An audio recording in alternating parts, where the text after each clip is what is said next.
महाभारत में भक्तगण आपको व्यास जी का अपने पुत्र सुखदेव को उपदेश देने का शेष भाग आपको सुनाऊंगा। आप इसको ध्यानपूर्वक सुने।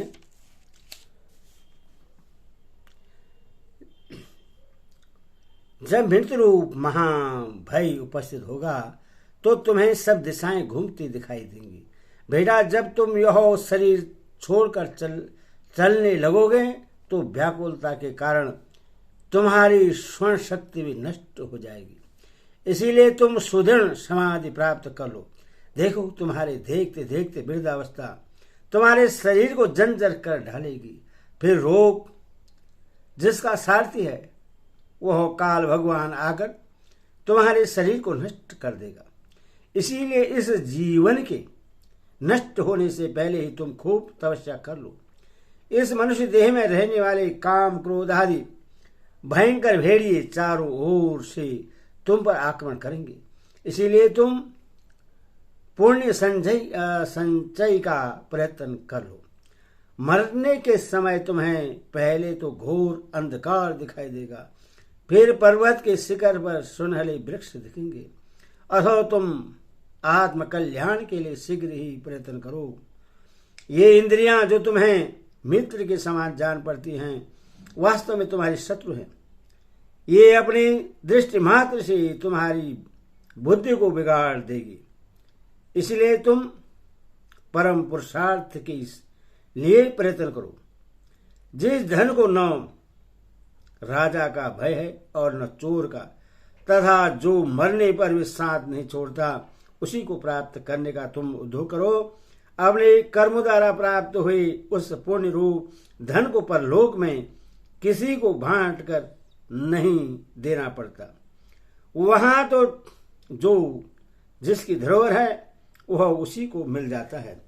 अथवा तुम ऐसा धन दो जो अक्षय और अविनाशी हो और स्वयं भी उसी धन को इकट्ठा करो। बेटा, जीव अपने जीवन काल में जो कुछ शुभ अशुभ कर्म करता है, यहां से जाने पर वही उसके साथ रहता है। माता, पुत्र, बंधु बांधव या प्रियजनों में से कोई भी उसके साथ नहीं जाता। जिन सुवर्ण और रत्नादि को वह भले बुरे कर्म करके इकट्ठे करता है, वे शरीर छोड़ने पर उसके किसी काम नहीं आते। इस लोक में अग्नि, वायु, सूर्य ये तीन देवता जीव के शरीर का आश्रय करके रहते हैं। वही उसके धर्माचरण को देखने वाले हैं और वही परलोक में उसके साक्षी बनते हैं। दिन सब पदार्थों को प्रकाशित करता है और रात्रि उन्हें छिपा लेती है। ये सर्वत्र व्याप्त है और सभी वस्तुओं को स्पर्श करते हैं। अथवा तुम सर्वदा अपने धर्म का ही पालन करो। परलोक में किसी के भी कर्म का बंटवारा नहीं होता। वहां तो अपने किए हुए कर्मों का ही फल भोगना पड़ता है। वहां पुण्यतमा लोग विमानों पर चढ़कर यथेच्छ विहार करते हैं। ईश्वर का शुद्ध चित्त पुरुष इस लोक में जैसा जैसा शुभ कर्म करते हैं, परलोक में उसका वैसा वैसा ही फल प्राप्त करते हैं। जो गृहस्थ धर्म का पालन करते हैं, वे प्रजापति, बृहस्पति अथवा इंद्र के लोक में जाते हैं। पुत्र, तुम्हारी आयु के 24 वर्ष बीत गए। अब तुम्हारी अवस्था 25 साल की है। इसी प्रकार सारी आयु बीती जा रही है। तुम धर्म संचय कर लो।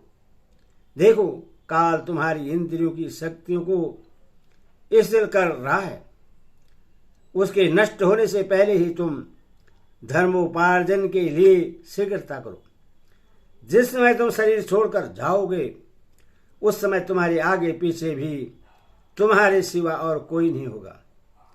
जब तुम्हें इस प्रकार अकेले ही जाना है, तो अपने या पराये शरीरों से तुम्हारा क्या प्रयोजन है।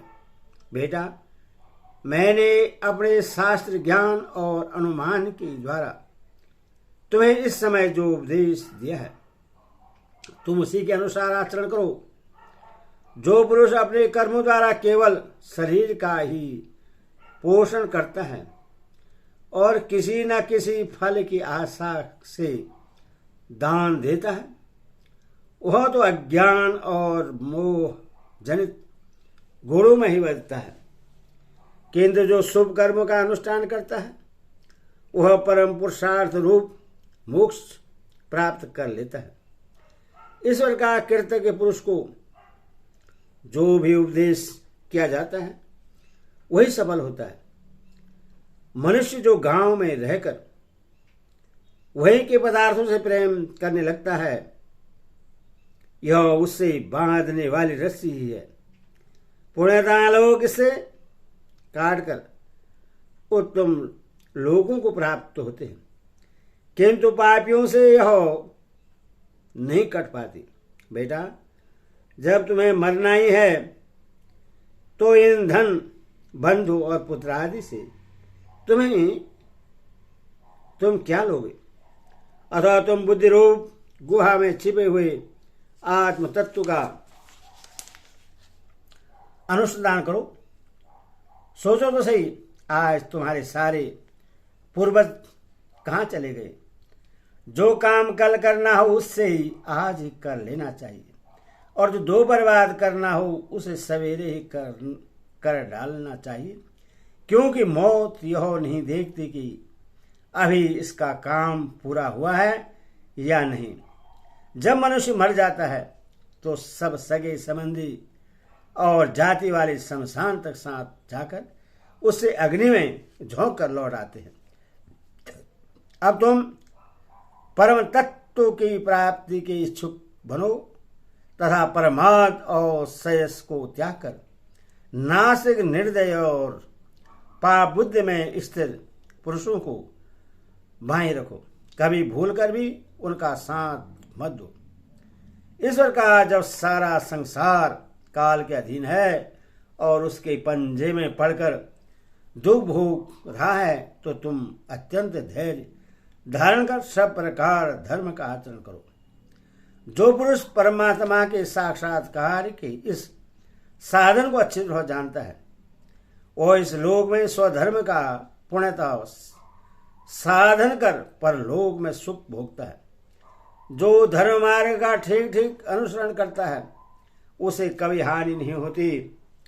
जो धर्म की वृद्धि करता है वही पंडित है, और जो धर्म से च्युत होता है वह मोहग्रस्त है। जो पुरुष स्वधर्म का आचरण करता है वह अपने कर्म के अनुसार फल पाता है। ईश्वर का जो धर्म का पारगामी है वह स्वर्ग पाता है, और जो कर्तव्य च्युत हो जाता है उसे नरक में गिरना पड़ता है। जो व्यक्ति भोगों को त्याग कर इस शरीर से तपस्या करता है उससे कुछ भी अप्राप्त नहीं रहता। मेरे विचार से तो यही सबसे उत्तम फल है। इस संसार में तुम्हारे हजारों माँ बाप और सैकड़ों स्त्री पुत्र आदि हो चुके हैं और आगे भी होंगे, परंतु वास्तव में किसके वो और हम किसके हम? मैं तो अकेला ही हूं, मेरा कोई नहीं है, और न मैं ही किसी दूसरे का हूं। ऐसा तो मुझे कोई भी दिखाई नहीं देता जिसका मैं हूं अथवा जो मेरा हो। तुम्हें अपने उस अतीत माता पितादि से अब कोई प्रयोजन नहीं है, और न उन्हें ही तुमसे कोई प्रयोजन है।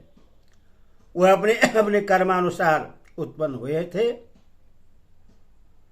तुम भी अपने कर्मों के अनुसार ही उत्पन्न हुए हो, और अब जैसा कर्म करोगे वैसा ही गति प्राप्त करोगे।